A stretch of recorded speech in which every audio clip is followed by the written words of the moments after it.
Bismillahirrahmanirrahim. Exercise 2.5 Synthetic divisions. With the help of synthetic division, find P and Q if x plus 1, x minus 2 are the factors of this polynomial. ठीक है, start हम उसी तरीके से करेंगे. P of x के equal लेंगे. Let P of x is equal to x cube plus P x square plus Q x plus 6. अब गिवन में क्या है, x प्लस 1 और x minus 2 are the factors.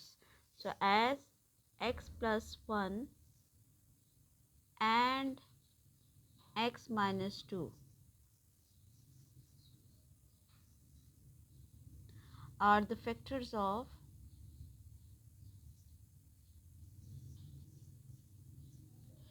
p of x. तो अब इसमें से इसका रूट निकाल देंगे. यहाँ इसमें से इसका रूट निकालेंगे तो क्या आ जाएगा, x प्लस 1 को भी 0 को इक्वल ले लें तो x की वैल्यूज आ जाएगी -1 और x माइनस 2 को 0 के इक्वल करके इसमें से इसका रूट निकाल दें तो ये आ जाएगा +2. तो मीन्स के -1 और +2 are the roots of this polynomial. So सबसे पहले तो हम इस -1 पे इसको डिवाइड करेंगे, सिंथेटिक डिवीजन से डिवाइड करेंगे.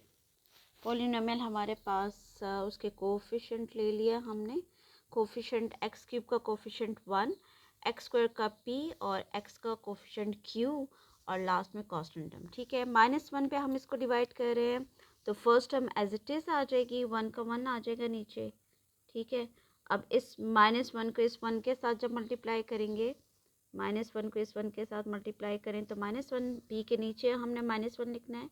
सो -1 ओके. अब p में से 1 माइनस नहीं हो सकता तो ये नीचे टर्म्स जो है वो दोनों आ जाएंगी, p भी आ जाएगा और -1 भी आ जाएगा. अब इन दोनों के साथ हमने इस -1 को मल्टीप्लाई करना है.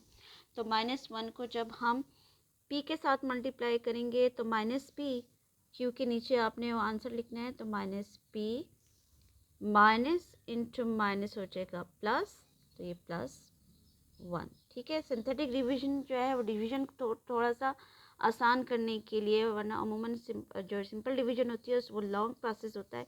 ये शॉर्ट कट करने के लिए इन्होंने ये मेथड जो इंट्रोड्यूस किया था, तो इसमें डिवीजन बड़ी आसानी से हो जाती है. ठीक है, कम स्पेस में जो है एक्सप्रेशंस को हम पोलिनोमियल्स को फैक्टर पे डिवाइड कर लेते हैं. ठीक है, तो यहाँ अब ये देखिए, जब आपने q के नीचे ये -p और +1 लिखा है, अब q में से p माइनस नहीं हो सकता, 1 भी नहीं, तो ये तीनों के तीनों टर्म्स जो हैं यहाँ रिमाइंडर में नीचे आ जाएंगी.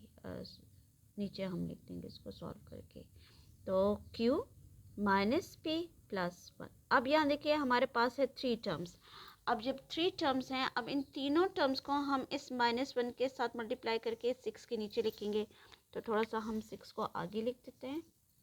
ओके, अब जब आप ये देखें, इन तीनों को -1 के साथ 1 बाय 1 मल्टीप्लाई करते जाएं तो -1 को q के साथ मल्टीप्लाई करें तो -q, minus into minus plus p and +1 -1 को मल्टीप्लाई करें तो -1. अच्छा, यहाँ आप देखें कांस्टेंट टर्म के साथ कांस्टेंट टर्म जो है सॉल्व हो जाएगी. -q तो एज इट इज़ आ जाएगा, प्लस p और 6 में से 1 माइनस कर दें तो +5. ये जो लास्ट टर्म होती है ये हमारा होता है रिमाइंडर, तो ये हमारा हो जाएगा R1, रिमाइंडर 1 हो जाएगा यहाँ. ठीक, अब हमने क्या करना है, चूँकि हमने फाइंड करना है p और q की वैल्यूज़ को, तो अब हम जो है, चूँकि मैंने आपसे पिछली वीडियो में भी ये कहा था कि जब भी आपने कोई भी वैल्यूज़ फाइंड करनी हो तो हम रिमाइंडर की हेल्प से करते हैं. अब यहाँ हम देखें हमारे पास जो फर्स्ट रिमाइंडर आया है उसमें -q और +p है, दोनों की वैल्यू जो है वो अननोन है. हमने हमारे यहाँ जो रूट दिया हुआ है, एक फैक्टर्स 2 दिए हुए हैं. पहले हमने फर्स्ट फैक्टर में से उसका रूट निकाला, उसको हमने डिवाइड किया सिंथेटिक डिवीजन से मेथड से. और अब नेक्स्ट जो हमारे पास फैक्टर है x माइनस 2, उसमें से उसका रूट निकाला है +2. अब हमने इस +2 को, ये जो कोशंट आया है, इसको हमने +2 पे डिवाइड करना है उसी तरीके से ही. ठीक है, तो अब आप देखिए इसी को आगे कंटिन्यू करते हैं. +2 के साथ इसको क्वोशंट के साथ करेंगे, आगे आपने उसी तरीके से अब यहाँ लिखना है +2, ठीक है। अब ये हमारा है कोशेंट, पोलिनोमियल जो है वो अब ये हम लेंगे, ठीक है। इसी को आगे कंटिन्यू करेंगे। 1 का 1 एज इट इज़ आ जाएगा, ठीक है। अब इस 2 को 1 के साथ मल्टीप्लाई करें तो 2 1 ज़ा 2, तो नेक्स्ट p-1 है, p-1 के नीचे हम लिखेंगे +2, ठीक। अब p तो एज इट इज़ आ जाएगा p। अब इस 2 में से 1 माइनस कर दें तो +1, बिकॉज 2 इज़ ग्रेटर, तो +1 आ जाएगा। नेक्स्ट टर्म है p+1, p+1 को अब हम अगेन इस 2 के साथ मल्टीप्लाई करेंगे, ओके। मल्टीप्लाई करें तो 2p, नेक्स्ट टर्म के नीचे यहाँ q माइनस p+1 के नीचे लिखेंगे आंसर को, तो 2p, p के नीचे p को लिख लें 2p, और +2 1 ज़ा 2, +2, ओके। अब जब हम इसको सॉल्व कर लेंगे तो ये q 2 में से 1p माइनस कर दें तो +p, ठीक है, और +2 और +1 +3। ये लास्ट टर्म हमेशा हमारे पास क्या होता है, रिमाइंडर, ठीक है। तो ये हमारा हो जाएगा R2, रिमाइंडर 2 आ गया, ठीक। अब हमने चूँकि वैल्यूज़ को फाइंड आउट करना है तो हमने क्या करना है, इन दोनों रिमाइंडर्स को सिंप्लीफाई करेंगे। लीनियर इक्वेशंस आ गई हमारे पास, क्योंकि ये दीज आर द फैक्टर्स, तो remainder will be equal to 0। दोनों रिमाइंडर्स को 0 के इक्वल लेके और इनकी वैल्यूज़ को हम जो है वो फाइंड आउट करेंगे अब आगे, ओके। अब as x plus 1 x minus 2 are the factors of p of x, so remainder will be 0। Reminder जो हमारे पास दो रिमाइंडर्स आए थे उनको हमने 0 के इक्वल ले लेना है, और अब हम इसको सिंप्लीफाई करेंगे। दोनों इक्वेशंस को ऐड कर दें, ठीक है, दोनों रिमाइंडर्स को ऐड कर दें तो एडिशन में अब ये देखिए ये -q प्लस q कैंसिल हो जाएगा, ठीक है, और ये आ जाएगा 2p plus 8 that is equal to 0, और यहाँ से p की वैल्यूज निकाल दें। -8 हो जाएगा, डिवाइड 2 ऑन बोथ साइड, तो -8/2 कटिंग कर दें तो हमारे पास p की वैल्यूज आ जाएगी -4, ठीक है। अच्छा, अब हमें p की वैल्यूज़ तो मिल गई, अब हमने फाइंड करना है q की वैल्यूज़ को। तो दोनों रिमाइंडर जो थे, एक फर्स्ट और एक सेकंड, दोनों में से किसी एक में डाल दें, ठीक है। तो अगर हम इस फर्स्ट में डालें, पुट इन फर्स्ट, ये अगर हमारे पास फर्स्ट इक्वेशन है, ये सेकेंड इक्वेशन है, तो put in first first equation में हम ये वैल्यूज़ डालते, ठीक है, where -q plus p plus 5 that is equal to 0, -q plus -4 plus 5 that is equal to 0, simplify कर दें, -4 plus 5 that is equal to 0, और -q plus 1 that is equal to 0, और q is equal to -1, negative negative cancel कर देंगे तो q की values जो है हमारे पास आ जाएगी 1, ठीक है। तो यहाँ q की वैल्यूज़ 1 और p -4, this is our required answer.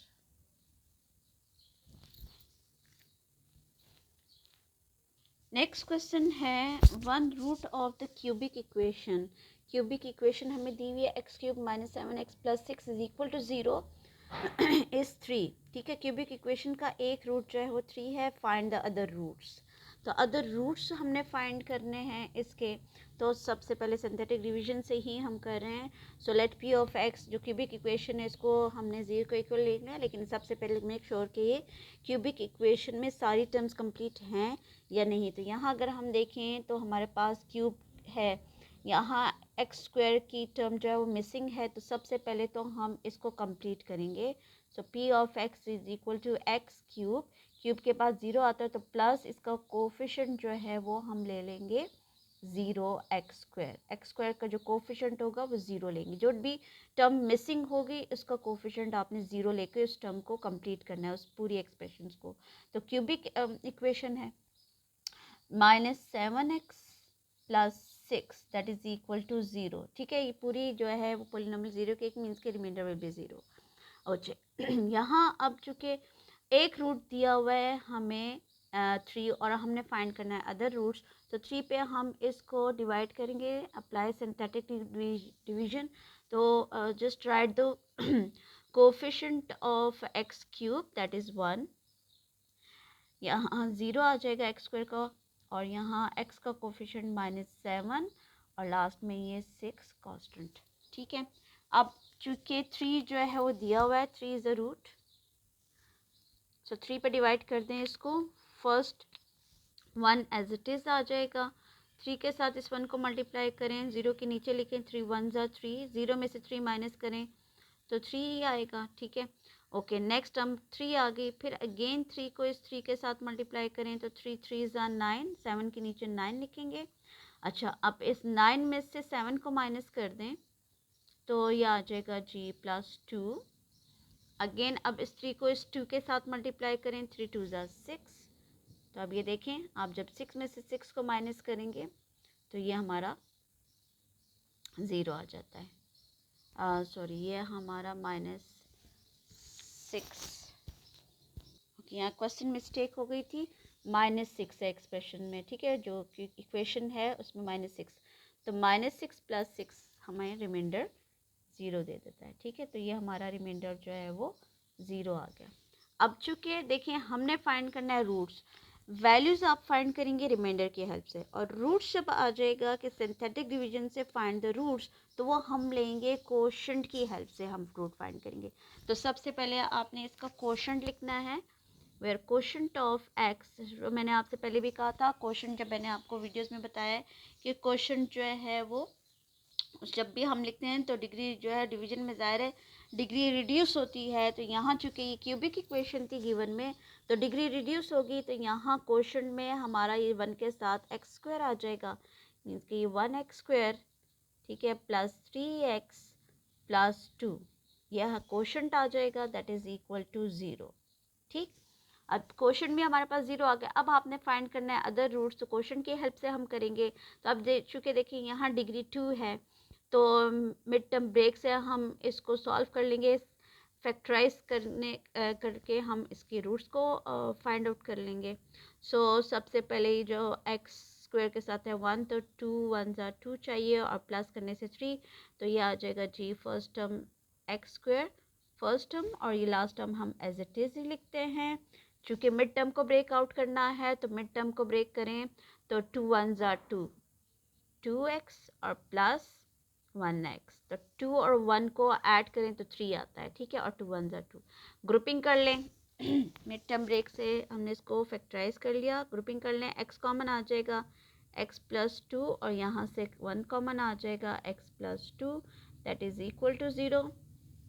Further simplify करें, x + 2 कॉमन फैक्टर आ गया, सो x + 2 एक फैक्टर आ गया, और एक x + 1 आ गया, दोनों को 0 को इक्वल ले लें, 1 बाय 1 दोनों फैक्टर्स को 0 के इक्वल लेके रूट्स की वैल्यूज़ को निकालें, उसके रूट्स निकाल दें। सबसे पहले हम x + 2 को 0 के इक्वल लेंगे, तो यहाँ से इसका रूट आ जाएगा -2, कॉमा डाल के x + 1 को 0 के इक्वल ले लें, और यहाँ से x की वैल्यूज़ आ जाएगी -1। सो रिज़ल्ट क्या आ जाएगा, that -2 and -1 are the required roots।